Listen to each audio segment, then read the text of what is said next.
Hey, this is Bryce Johnson from Expedition Bigfoot. You're listening to the Paranomaly Zone.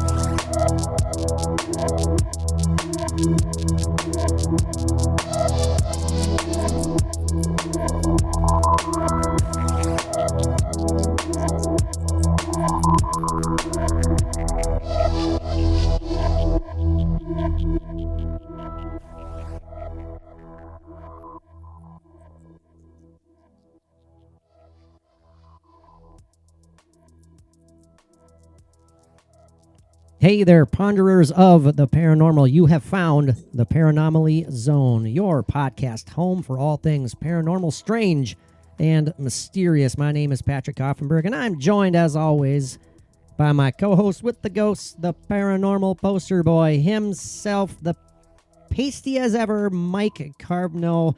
I keep going back to pasty. I'm sorry. Yeah, I adjusted my big ring light, and it. Oh, maybe that added to your pastiness. And it added to my pastiness, so yeah. Well, we just recorded a new episode. We hope you guys enjoyed that when we focused on the exorcism of Annalise McKell. And it's time now for the last call. The last call, Mike, is where we cover any number of bizarre alleged incidents, bizarre alleged creatures, bizarre alleged paranormal incidents.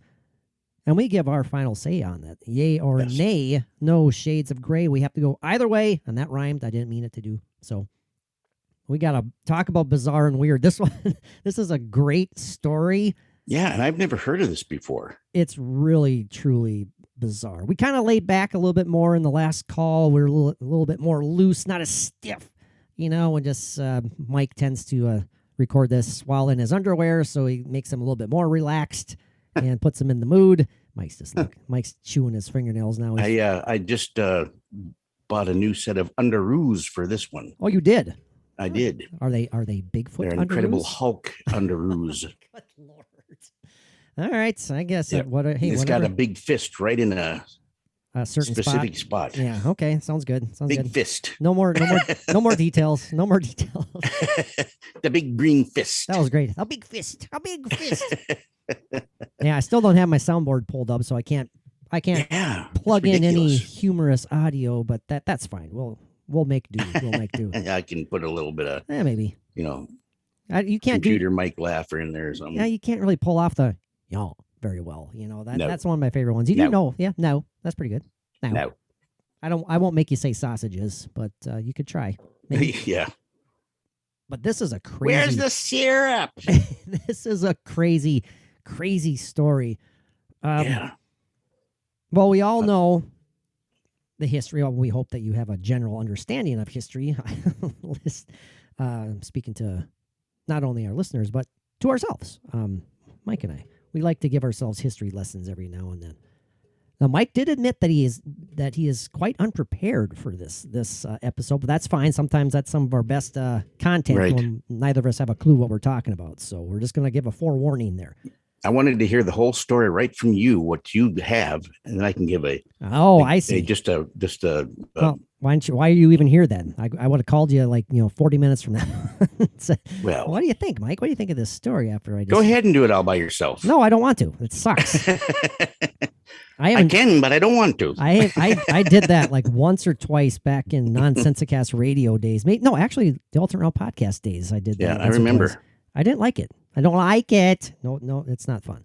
Me no likey. Now, back in 1980, of course, was the massive explosion and aftermath from the Mount St. Helens eruption. Washington's Mount St. Helens. I believe massive. 57 people, unfortunately, had their lives lost. It was the most deadly and destructive volcanic activity in the history of the United States. Mm-hmm. Now, of course, that is the tragic, sad, and important part of this story. But there's also a cryptozoological related story to the eruption of Mount St. Helens. Now, Mike, if I came up to you and said, Hey, did you hear about those Bigfoot bodies that were discovered after the Mount St. Helens eruption and were carted away via helicopter, never to be heard or seen from again? How would you have reacted to that if I would tell you something that crazy? I would have said, really? Really? In that tone? That exasperated tone? I would have said, that's quite interesting. Interesting to say the least. Now, I want to pull up an article here. I want to make sure that we have some of I can't even call them facts because they're not solidified as facts by any means, but kind of the basis of the story. I had it, but then my phone shut down on me, so I'm looking at it again, so bear with me, people. I apologize for this. I am looking at Washington. I'm looking at WashingtonBigfoot.com for a brief summary of this story. Yes, Mount St. Helens killed 57 people, 1980 eruption, but a Facebook thread began and kind of went a wee bit viral, which started to include alleged reports of sightings of Bigfoot bodies being removed by those reacting to the disaster. Now, we're talking about military here who are flying in from all parts of the country. Well, maybe not all parts of the country, but they're doing their due diligence. There was an account from, and you can go click on this article, Who's Watching You? ? An exploration of the Bigfoot phenomenon in the Pacific Northwest, written by Linda Coyle Suchi. It is under the headline, The Government is hiding dead Bigfoot bodies, Mike. That damn government and their damn plethora of Bigfoot bodies. Yeah, and they're laying right next to the alien bodies that they have. Right next to Elvis. Yeah. So. Yeah, Elvis is in one spot, and then right next to Elvis is his white jumpsuit and his hair. That's right. I can just picture his hair on top of a bulbous gray alien's head. You know? They take turns. Yeah, the military, they take turns taking Elvis's hair and said, I bet it'd look great on this one. Billy, take a photo. Take a picture. Yeah, they're taking snapshots. I was just going to say. Just posing with them. Yeah. And then there's pictures of a guy in his fatigues kneeling down by an alien with Elvis hair going, thank you very much. Thank you very much. Right. Yep, I can see that happening 100%. You know, they take turns trying on the jumpsuit, like you said. Yeah, you know? And they prop up an alien with the jumpsuit on and the hair up by the door and take a picture of him from the back, and they caption it, Elvis has left the building. There you go. Yeah, that wasn't that wasn't so funny. That wasn't very good. That wasn't good at all. No, you should be ashamed of yourself. But anyway. Yeah, actually, I heard stories that, Elvis passed away 3 years before the Mount St. Helens eruption. So the idea of him being involved in this story, now probably the chances are slim. Let's put it that way. Well, but maybe Elvis went into hiding and did not die. That's true. Is a theory. That is, but maybe the whole reason he did that was to be a part of this whole. Are you suggesting Bigfoot Mount St. Helens thing? Is Elvis leading a secret life as a cryptozoologist / researcher out there? Is he the next Grover Krantz? Is he? What's going on with Elvis out there? Maybe he flew the helicopter. Was he the pilot of the Canuck? The Chinook? Is it Chinook? Chinook. Okay, yeah. Was he awesome the pilot? Helicopters to watch flying information. I saw that. It was amazing. Low level. Oh wow. Oh, crazy. But it wasn't hauling Bigfoot though. No, this was in the Philippines. Okay. Well, are there Bigfoot in the Philippines? Or are they? There's probably something similar to that.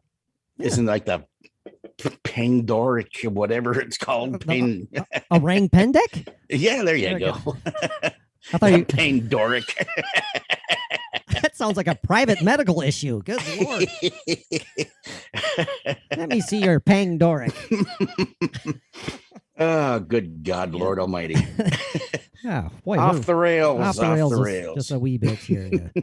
I think we pushed this as far as we can. Let's get on to the Bigfoot. Let's go. Yeah, the Bigfoot story. Now, alleged sightings of these Chinooks flying out carrying a minimum of 3. Now, this is alleged eyewitness account, carrying a minimum of 3 Bigfoot bodies described as, well, obviously large, hairy with a gray ashen color. Well, because they have just been killed by a volcanic, by a volcanic eruption.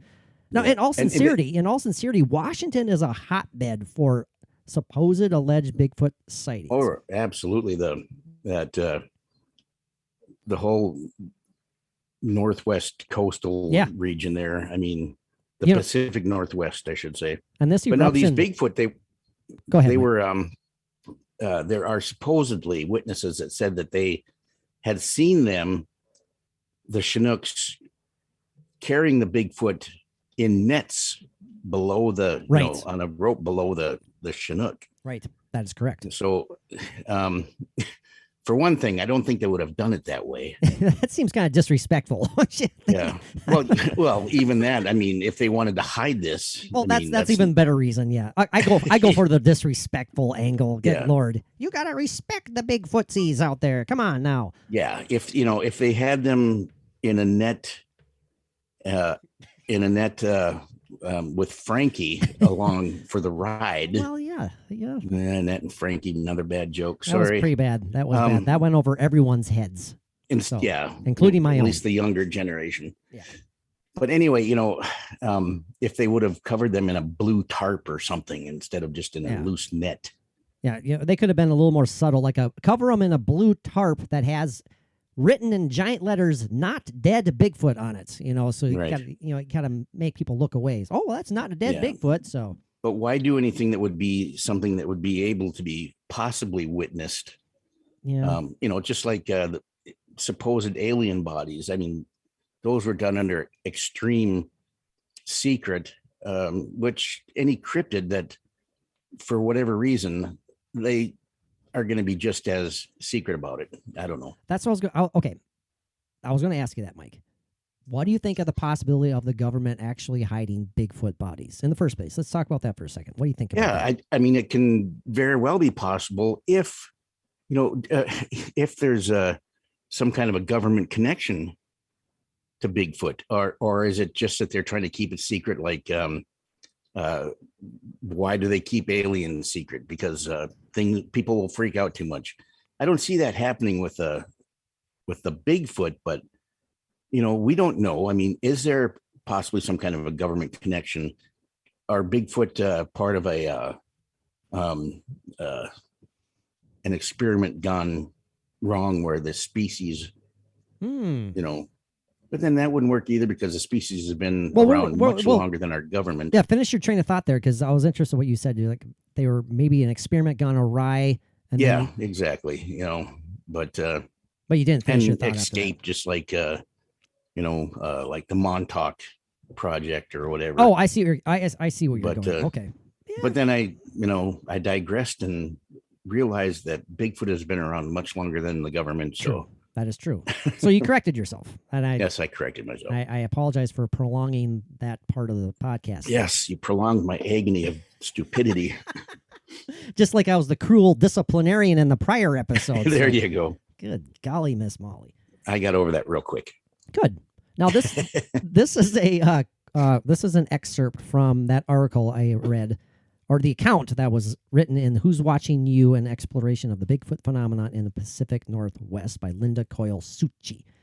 And these are in quotation marks here. It says, such and such and such and such was placed in charge of one pile of dead animals in particular. The pile was covered and no one was allowed to come near it. Armed U.S. National Guard personnel were guarding this pile. On the day that they were going to move this group of bodies, parentheses Bradshaw, that must be the person in question, was standing very close to the pile and was told to keep his mouth closed about what we was to witness. I think of what he was to witness, not we. It goes on to say, when the tarps were removed, he was amazed to see that the bodies were those of Sasquatch. some badly burned, some not. They were placed in a large net and lifted into the back of a truck, which was then tarped over. Now, this is an excerpt from the Freedom of Information Acts. Freedom on Information Acts were filed to see if there was an official report. And this is an excerpt from the reply. This is a response. There were no documentary reports of Bigfoot or Sasquatch carcasses, and there were no projects to attempt to locate and or recover any bodies. So they were just kind of going nipping it in the bud right away, right there. And they wouldn't lie about that. No, never. Why would they? Yeah, it's interesting. They have an actual screenshot here, screen grab of Response Freedom of Information Act request control number, yada, yada, yada. This is written to a dear Mr. Kenk Crispin. Kenk Crispin. What a name. What a name. And this was referred to to his office on August 1st, 2016. Information that Bigfoot or Sasquatch bodies were discovered and or recovered just after the eruption of Mount St. Helens in Washington State, May 18th, 1980. What sort of body disposal did the Forest Service undertake for the four-legged animals who were killed in the eruption? Okay, I see where that's going. Apologize, I'm rambling here. Because we have to consider that, there are legit efforts. They have to do this when there's such a, of course, talk about a obvious statement. A volcano erupts, there's going to be action taken to clean up the area, do the best that they can. All the wildlife around there had to have been wiped out. Yep. Now, if we believe that there is Bigfoot in the Washington area, that there may have been big feet around Mount St. Helens. Well, unfortunately, they would have been wiped out as well if they were in too close of quarters, I would say. I'm sighing because I don't know how I feel about this right now. But let's finish. Another report, also from the same book, claims that a man in Spokane saw a large double-rotor helicopter, like the Army Chinook. It would have been a Chinook, yes. Fly overhead at between 100 and 150 feet. And this was the one that we were talking about earlier. It says the helicopter was carrying a cargo net. This makes me laugh. A cargo net that contained at least 3 dead Bigfoot bodies. And as I said earlier, they're described as hairy, gray ash-coated arms and legs. Well, official reports were requested. They replied saying, no, this never happened. Eyewitnesses claim to have seen this. People on site claim to have been up close to these piles. Where do we go with this, Mike? How are you feeling about this one so far? Well, actually, I think what was mistaken for Bigfoot were actually burned piles and partially burned piles of rabid raccoons. Okay, very large raccoons. Cantankerous badgers. Goddamn badgers. A handful of elk. Okay. And a bear. And you jumble them all together and you get what? A Wendigo. I don't know. And then there was 3 Quatemundes that were traveling along with this pile of dead animals. You want to repeat that? What? No, is your humor going out the window, Mike? What's happening here? No, those are actual animals there from another country. Well, yeah, but not indigenous to the United States. I get that, but which would further the mystery. Oh, I see what you're saying. Well, okay, yeah, you're adding the mystery to why people are listening to this right now. Yeah, no, we both are. Well, again, that's what I'm saying. The last call episodes definitely were a little more laid back. We just kind of give you the bare facts, and then we tell you what we think. Now, again, this area is a hotbed of sightings. Multiple hundreds, perhaps thousands of alleged Bigfoot sightings in this area. And it's also nearby the infamous Ape Canyon Bigfoot incident, Mike, where those coal miners said they were attacked by a group of Bigfoot back in, 1920? It was early 1900s when that happened. Famous sightings throughout the century. Well, famous if you are interested in the topic. And as we said, now any creatures that were in the path of this ash and volcanic There's no escaping residue. Yeah, there's no escape. They were all killed. Just, my little side story of my experience with being involved with the volcano in the Philippines. Yeah. If you're too close, there's no way you're going to survive it. I mean, there was 2 or 3 days where we all weren't sure if we were going to survive, and the ash that came down and everything that went with it. I mean, and the explosion, like Mount St. Helens. I mean, that's the way it was in the Philippines. And, there's no way you're going to survive it. I mean, yeah, a lot of the bodies are going to be incinerated and they aren't going to even be found. Mm-hmm. Well, and then the after effects too, if you are lucky enough to survive, like you said, if you're inhaling that, oh, sure. The smoke and just any number of things. The ash is so fine that gets in your lungs and causes problems. I would like, this is kind of interesting. I'm just perusing down on this website here, some of the comments on this article from WashingtonBigfoot.com. You mind if I read a couple that just stood out to me? Go ahead. I'm intrigued. Well, this is a reply written from Bob. Bob on February 2nd, 2021 says, maybe Bob was flying. Let's hear about Bob. What about Bob? Well, Bob says in reply to this statement, or reply to this article, that has got to be the most delusional statement I've ever read in my entire life. There is zero evidence that Bigfoot exists. The construction company owner that started the modern Bigfoot craze admitted that he hoaxed the entire thing. Well, he's got facts wrong there. Now, this is where it gets interesting. Anyone with the IQ over a moron knows that the Patterson-Gimlin film was 100% fake.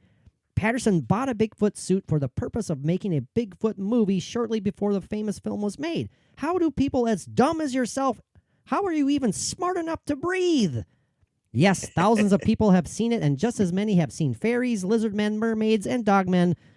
Guess what? Yeah, that's right. They aren't real either. Well, thanks for your 2 cents there, Bob. Yeah, and this was the amazing Randy's illegitimate child that he raised. Right? That's who Bob is. Yeah, the amazing Bob. Yeah.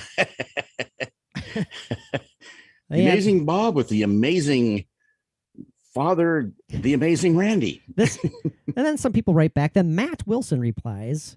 He says, really? I've seen the film reviewed showing how the Bigfoot in that film could not possibly have been a human being. Why are you so nasty, Bob? And from there on, he's been known for the rest of his life as Nasty Bob. Nasty Bob. And I like some of these replies, though. Like, okay, Bob, where's the proof that Patterson bought a Bigfoot suit? There is none. There was absolutely no proof that Bob Patterson. Of course, because they didn't save the receipts. Or Roger Patterson. I mean, I keep calling them. Yeah, that's the only reson, right? Because they threw out those darn receipts. They went to the local Bigfoot costume store, and they were smart enough to toss those receipts. So in this, and then Ed replies, well, I guess I must be a low-ass IQ guy, because he believes, and so on and so forth. So I just like reading some of these responses. Interesting. A lot of these. It all comes down to, simply as opinions that people have. This man replies, James replies, he says, if Bigfoot is proven 100% real, it would be economically devastating to the mining and timber industry because it is an endangered species. Interesting point. He says, no more camping, no more mountain climbing, hiking, no more off-roading.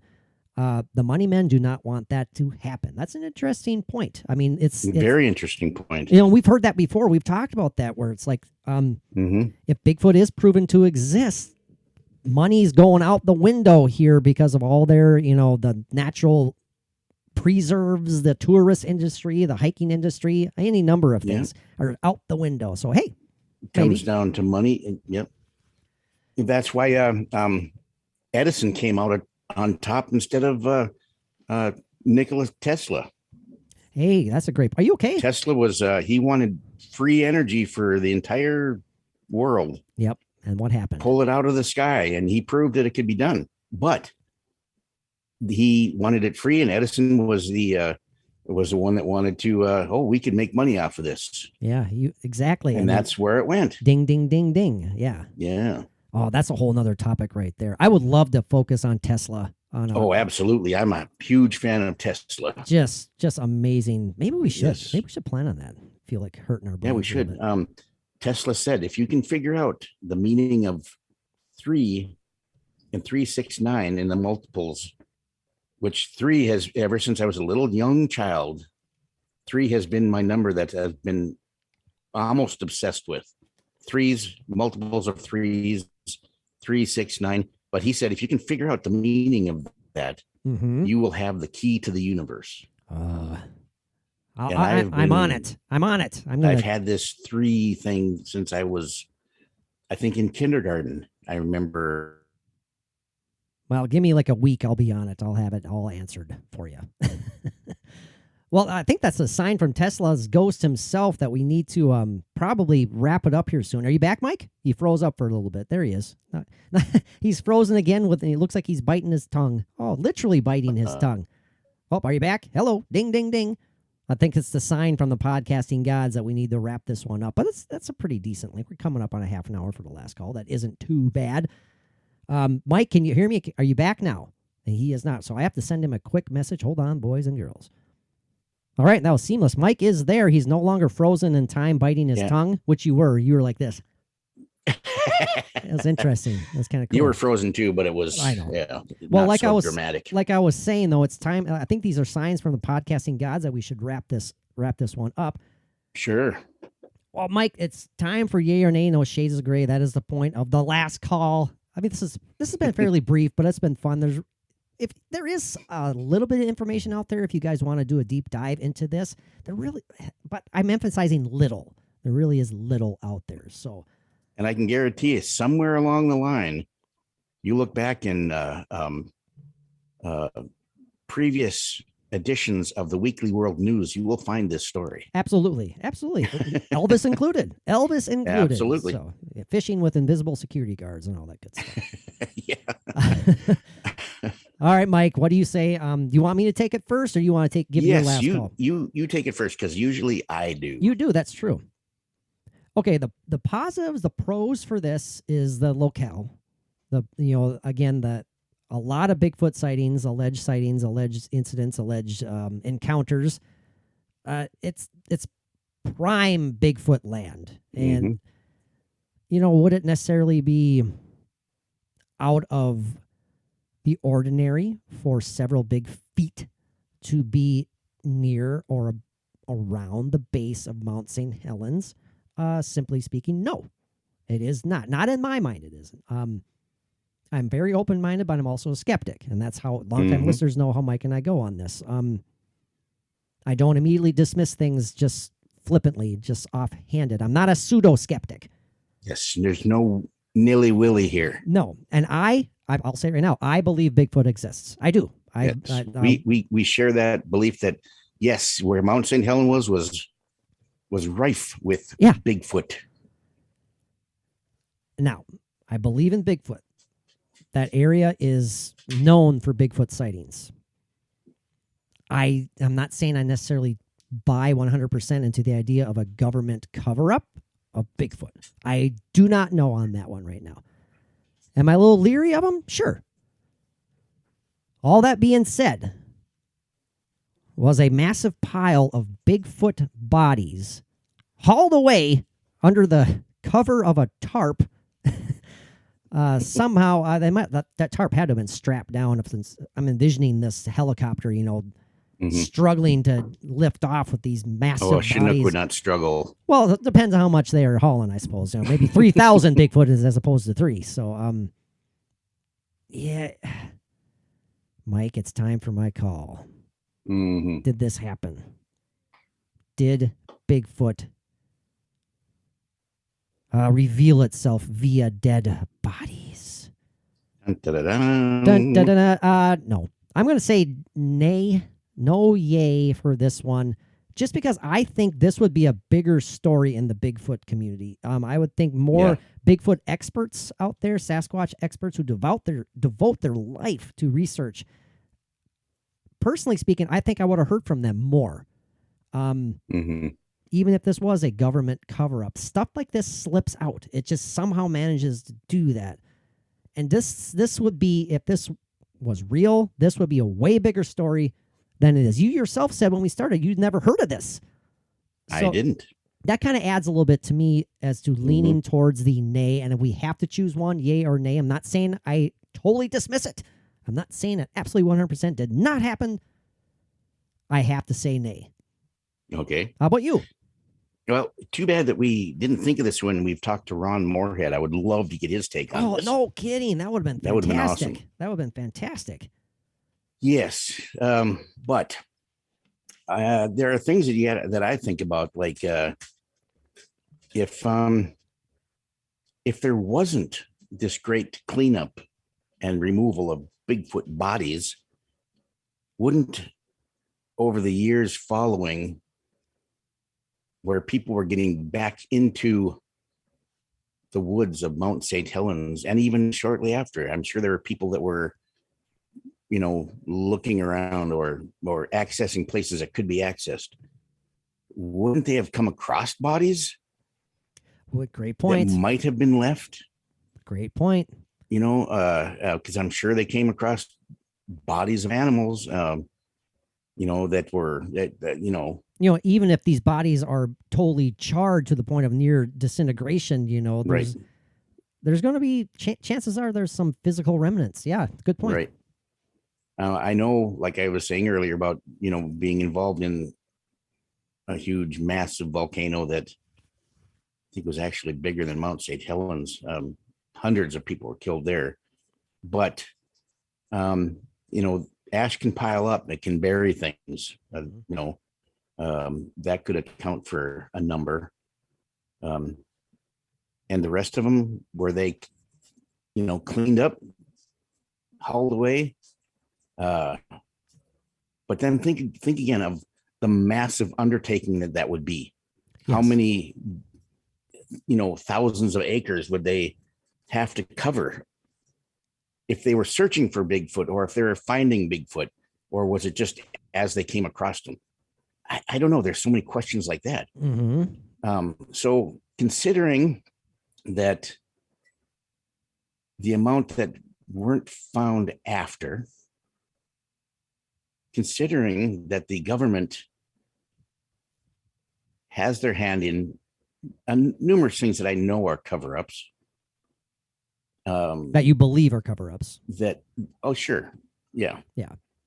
I would have to say, in my opinion, was this real? Did this happen the way it was accounted? God, I wish I had my even with knowing in my heart, in my mind, that the mountain's full of Bigfoot. And I would have to say, I believe, nay, this did not happen. There you go, Mike. Man, you had me on the edge of my seat. I know I was. You're getting good at going that way, but yeah, you just can't pull the trigger, can you? I can't. It's a weekly world news story. It does seem like that. Like I was saying, could something of something like this have happened on an extremely small scale that got blown up into a huge story like this that is growing bigger throughout the years? That's a very big possibility. Yeah. And again, we're not saying that stuff like this isn't possible. Right. And we're not saying not that it can't happen. Right. But this one's just too big of a pill to swallow for both of us. Right. So, well, there you go. Yay or nay, no shades of gray. Both of us give it a big old nay. So, again, not saying it didn't, or not saying it is not possible, though. So. Right. Exactly. Well, Mike, we actually somehow stretched this out to damn near 35 minutes. I'm proud of ourselves. Really? Yeah, very good. Yeah. Well, I need to hit the road, Mike. Thank you for making this work today, Sunday afternoon, a rare Sunday afternoon recording. I really appreciate it. It was good. Hopefully our listeners enjoy the content that we managed to record today. Appreciate it, buddy. So until next time, we'll be in touch. We'll have a Patreon episode to record, and then we'll put our paranormal thinking caps on for the next topic. Absolutely. Perfect. Well, it will always be good. Until next time, what do our paranormal pals need to do? Just peace out a little bit.